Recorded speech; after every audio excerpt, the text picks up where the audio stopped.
A gente vai falar bastante da arbitragem, tá, pessoal? Porque vimos que foi um tema central também da entrevista do Mano Menezes.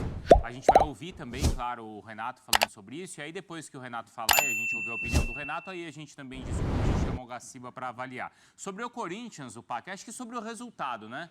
Acho que pouca gente no simulador dessa reta final do campeonato teria colocado ali vitória do Corinthians. Talvez até o Corinthians, se tivessem dito, Corinthians, você vai a Porto Alegre, você vai empatar com o Grêmio para depois tentar resolver os seus jogos com o Bahia em casa, tal, o Corinthians não acharia o empate de todo mal. E seria visto como um bom resultado. Então foi uma vitória heróica do Corinthians. Heróica pelo que representou para a matemática do campeonato. Heróico porque é um Grêmio que está na briga pelo título. O Grêmio vem de uma vitória muito grande sobre o Botafogo dentro da briga. Era uma vitória que levaria o Grêmio à liderança e o Corinthians é um time que tem dificuldade para vencer os jogos. O Corinthians sofre muito para vencer. E foi a Porto Alegre e venceu. E é heróica porque, dadas as circunstâncias... Com 10 minutos tem essa expulsão. Jogar com homem a menos, né? Num campo ruim e tal. Então o Corinthians teve muitos méritos. Assim, sinceramente, fosse o Corinthians do Luxemburgo, acho que dificilmente venceria esse jogo, porque o jogo de hoje, com essas circunstâncias, jogando com 10 homens por 80 minutos, exigia uma organização, uma estrutura defensiva que o Corinthians não tinha. O Corinthians era um time permissivo, hoje foi muito menos, muito organizado defensivamente, muita doação dos jogadores. A gente vê aí o gol do Romero. Romero se doou muito. Lucas Veríssimo fez uma partida enorme. Fagner marcou muito bem. O Caetano, embora nervoso em alguns lances, também. O Mano fala uma coisa sobre a maneira que esse trabalho está andando, como ele conseguiu fazer com que alguns jogadores que estavam escondidos na má fase do Corinthians e que tecnicamente não são maus jogadores, aparecessem um pouco mais. E quem mais me chama a atenção nessa característica é o Juliano. O Juliano, nas mãos do Mano, tem crescido. Não é um cara que decide jogos, não é protagonista de nada. Melhorou muito. Mas ele tem contribuído. Que o Corinthians não porque venceu, ele não contribuía. Né? Ele contribuía muito pouco. Não fazia sentido você pensar em uma renovação de contrato do Juliano. Pelo rendimento nessa reta final de campeonato, você pode discutir. E aí é uma questão de avaliar valores, etc e tal. Mas é um jogador que está entregando muito mais. Então foi uma vitória heróica do Corinthians, assim, organização, desempenho, entrega, suportou muito bem. Perdeu o Cássio durante o segundo tempo, que embora o Carlos Miguel seja um goleiraço também, mas é um impacto grande você perder o Cássio, e o Cássio trabalhou muito hoje durante o jogo. Então o Corinthians mereceu vencer. E eu achei a entrevista do Mano muito boa. O Corinthians começou melhor no 11 contra 11 e o Corinthians foi melhor no 10 contra 11, dado o jogo que se ofereceu para o Corinthians fazer. E no 10 contra 10 ele aí acabou 10 contra 10, né? verdade. 10 contra 10 que ele reequilibrou o jogo. Teve até chance ali, né, de matar para fazer o 2-0. Eu vi uma vitória da superação e da organização. Acho que o Corinthians avançou em alguns pontos. Hoje é um Corinthians mais compacto, que se defende com mais organização, um time bem distribuído, forçando o Grêmio a tentar abrir o jogo. O Grêmio, né, foram 48 cruzamentos do Grêmio. Muita bola na área, né? E o Corinthians fechando muito bem ali por dentro, né? Por dentro o Grêmio não conseguia encontrar os espaços. Grande atuação do Lucas Veríssimo. Que contratação foi o Veríssimo? Era um cara que era para estar na Copa do Mundo, teve uma lesão, né? É empréstimo, né? Tem mais 6 meses. Mas foi uma baita contratação.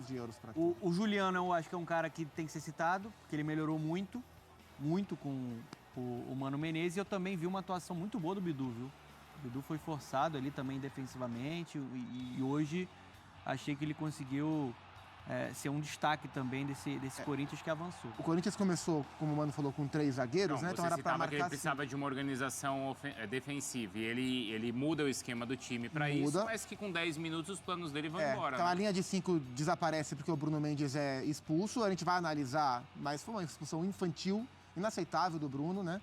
E aí ele transforma o time numa linha de 4, né? Fica no 4-4-1. Só que os dois pontas, tanto o Romero quanto o Wesley, especialmente no segundo tempo, baixaram muito para ajudar. Então o Corinthians marcava com linha de 6, que era Fagner, Veríssimo, Caetano e Bidu, com o Romero e o Wesley baixando. E isso foi muito importante para o Corinthians suportar o volume de jogo que o Grêmio tentou colocar. Então foi uma vitória que tem que ser muito comemorada, porque e o Zé sabe como é difícil jogar esse tipo de jogo. Os caras devem ter chegado arrebentado no vestiário. Não, sem dúvida. Com homem a menos é difícil, ainda mais o Grêmio fazendo a pressão, o campo pesado, a concentração de você encontrar o posicionamento correto, porque é uma questão de você entender que é um mecanismo que anda em conjunto, né? Você não pode se um fizer um movimento, o outro tem que fazer junto, porque senão acaba perdendo esse espaço. E o Corinthians teve muitos méritos. Quando a gente fala sobre 48 cruzamentos, foi justamente porque o Corinthians não deixou o time do Grêmio jogar por dentro. A única chance que o Grêmio tinha para criar alguma coisa contra o Corinthians no jogo de hoje era realmente pelos lados do campo. Porque o gramado estava ruim, Zé? Você acha que isso tem influência? Não, tem um pouco de influência porque o Grêmio não conseguiu dar tanta velocidade ao jogo. E é um time técnico, É um né? time técnico, né? Mas o Grêmio soube se adaptar. Né, porque é jogar pelos lados, porque o Corinthians, muitas vezes a gente estava lá dentro, né, o Corinthians fazia chegou a fazer uma linha de 6. Sim. O Zupac chamou a atenção, Moró, tá com 6 jogadores, 3, praticamente, foi no comecinho, né? No segundo tempo. No segundo tempo. Então, assim, não tinha o que fazer, porque o Corinthians realmente fazia a movimentação e o Grêmio não conseguia dar essa velocidade. Encontrava pelos lados o cruzamento e aí o próprio Renato começou a colocar atacantes lá dentro da área também para procurar essa alternativa, mas o Corinthians foi um Corinthians sólido, né? Um Corinthians que sabia exatamente o que tinha que ser feito dentro de campo. Não era um time que arriscava, não, vamos jogar aqui, espera, vamos jogar no contra-ataque, vamos jogar no erro do adversário. Quando tem a expulsão, o Corinthians tem, antes mesmo da expulsão, né? O Corinthians chegou acho que a criar duas oportunidades, porque conseguiu sair, o Grêmio se projetou, as mudanças do Renato, e aí o Corinthians teve espaços para jogar. Mas acho que a vitória ela é mais importante do que aquilo que o Corinthians fez dentro de campo, vamos dizer assim. Sim. 44 pontos. Para dar a tranquilidade para o Mano. Quando o Mano fala assim, não, vocês falaram que era 45, né? Então não posso pensar que é 45. Que é o tom de voz, é? Penso que... Né? Mas tudo bem, né? Mas ele tem 4 jogos para fazer 3 pontos agora. Mas ele dá tranquilidade. No último jogo, ele deu uma entrevista que para mim foi sensacional. O cara perguntou para ele o seguinte, ele falou assim, como é que, mano, para que serve isso, né? Para que serve esses jogos?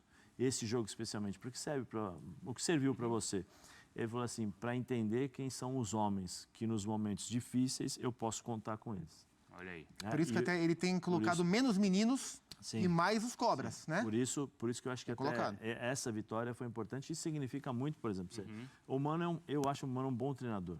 Sim. Tem gente que gosta dele, da personalidade não, mas eu acho que como treinador ele é bom treinador.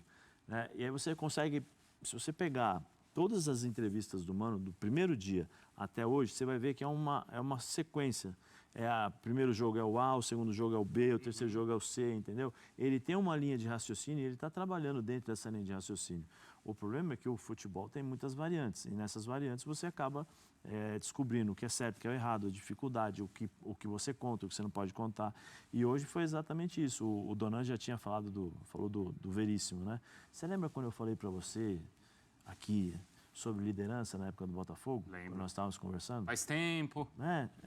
Exatamente isso. Você falou no programa de hoje, no programa de hoje. O Veríssimo tem isso, né? Mas é só você ver a postura do Veríssimo dentro de campo, que aí você vê. Por quê? Com pouco tempo de clube, né? Com pouco tempo de clube. O que ele faz dentro de campo, ele acaba contagiando os outros.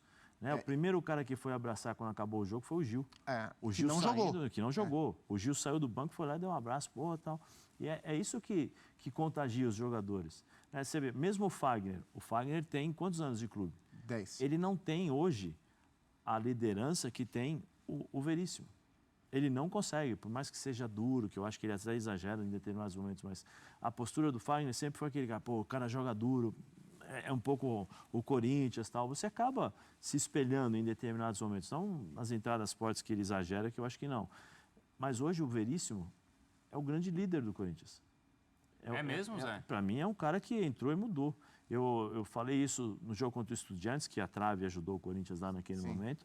Mas, por exemplo, daquele jogo em diante, o Veríssimo assumiu uma responsabilidade que há muito tempo alguns jogadores do Corinthians poderiam fazer, mas não tiveram essa personalidade, entendeu? Porque não é fácil. Você chega num clube agora e você já... Mas tem muito cara grande ali, né, Zé? O Renato, o Gil, o Cássio, o Fábio Santos. Mas, por exemplo, o Veríssimo, ele é diferente. Ele precisou de pouco tempo, né, Zé, para ser uma liderança. E ele entrega isso com rendimento. Isso é o mais importante. Jogando muito. Né? Entrega Fábio tudo. O Fábio Santos tem quanto tempo de Corinthians, entre todas as passagens? Né? O próprio Cássio. 8 anos. O próprio Renato. São lideranças que já a gente percebe. Por exemplo, o Renato tem uma liderança muito mais técnica. Sim. É um cara que fala, conversa e tal. Cássio xinga os caras. Só que o problema é que o Cássio ele fica preso a um lugar. Ele não pode chamar atenção, ele não pode ir no... e o Cássio fica limitado a determinadas situações. O Veríssimo não. O Veríssimo bate boca no meio campo, chama atenção lá no ataque, chega Acho no que meio o mais campo, importante é isso, mesmo com pouco tempo de casa e num ambiente com figuras tão grandes, ele já conversa de igual para igual com os esses adversários caras. também. Isso me chama muita atenção. E é uma uma questão para o Corinthians resolver para 24, e o Mano vai esperar mais alguns pontinhos chegarem para pensar para 24. Vai ser difícil. Porque assim, o Bruno Mendes está acabando o contrato e aparentemente não vai renovar. Do lance dele já, tá? O Gil acaba o contrato, não se sabe se o Gil vai ficar.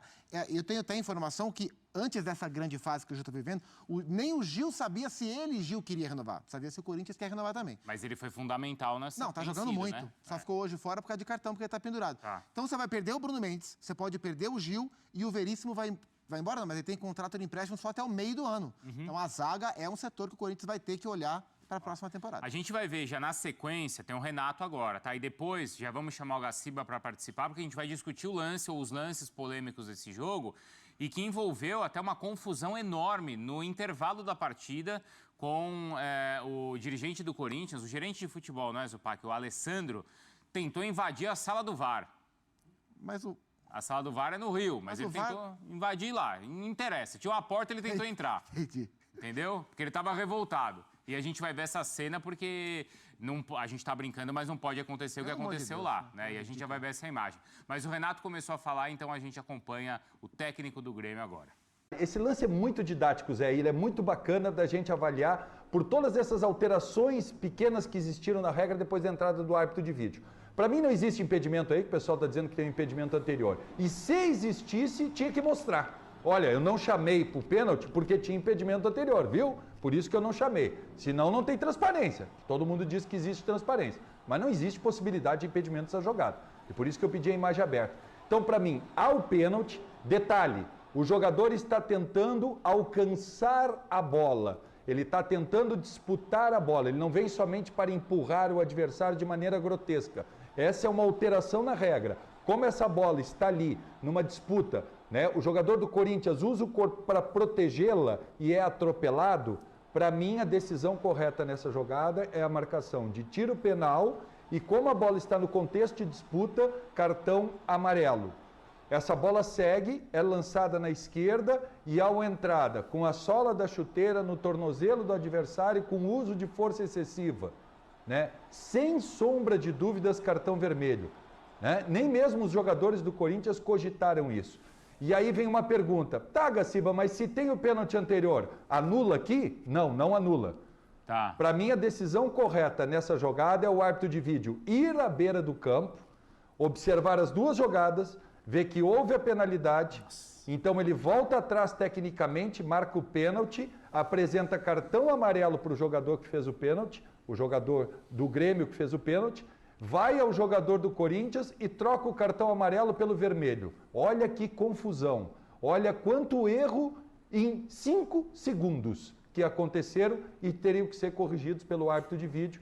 E, infelizmente, só um pedaço deles foi corrigido, na minha opinião, óbvio. O que invalidaria a expulsão é se o árbitro tivesse marcado o pênalti no campo, porque o jogo teria parado ali e não teria acontecido a entrada criminosa do Bruno Mendes, que resultou no cartão vermelho. Para mim, eu vou ser bem sincero, para mim o André, em primeiro lugar, não chegaria nessa bola, eu acho que não seria uma bola que chegaria no André. Segundo lugar, para mim há uma queda forçada ali, eu não consigo ver uma penalidade clara, há sim uma disputa de braço com braço, mas eu não vejo uma infração clara de agarrar o adversário, que o André é tirado da jogada porque foi puxado na jogada para não conseguir chegar na bola, né? Para mim é uma situação normal de jogo, eu não marcaria.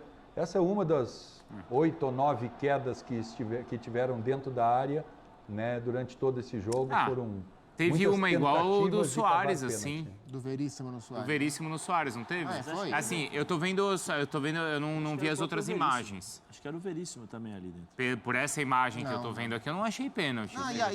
E o tom que o Renato usou na reclamação é dado o lance do começo do jogo, que condicionou tudo que foi o jogo, é uma distorção da realidade, assim, né? Se errar a meu favor, faz parte do jogo. Se errar contra mim, eu vou lá e vou tomar uma atitude forte, porque eu vou mostrar para a torcida que comigo ninguém brinca. Então, só tenho que lamentar Olha, são imagens que realmente me causa uma tristeza muito grande ter que ver um tipo de imagem dessas e um nível de estresse tão grande que o futebol brasileiro está chegando, num campeonato tão bacana, a gente acabar vendo um tipo de situações como essa. De fato, assim, foi um papelão do Alessandro. Ô Zupac, só antes de você comentar, o Alessandro ele pediu desculpas agora há pouco, ou se pronunciou, não sei se é um pedido de desculpas, mas é um pronunciamento na zona mista. Vamos ver o que ele explicou, justificou, para depois na sequência a gente poder comentar. Vamos lá. Ele ali, porque um dos nossos seguranças acabou tomando o telefone dele, né? Você aparece na imagem. Nós dois. Eu vou explicar.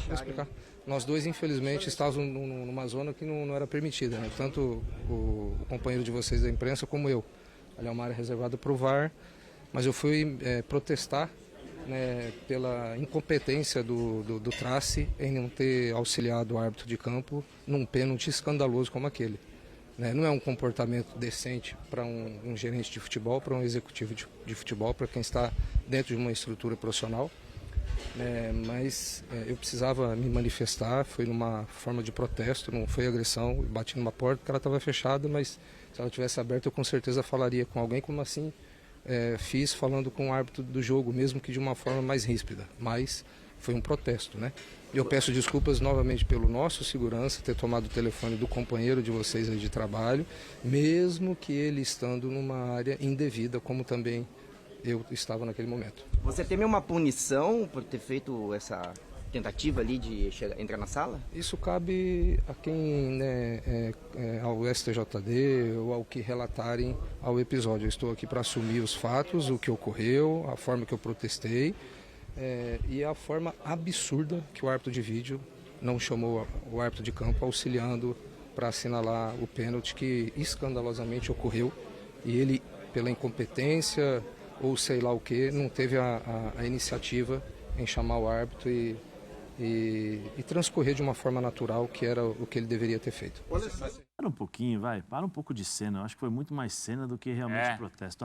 Não. Mais para jogar para a torcida. Mas bater numa sala vazia? E qual é o sentido?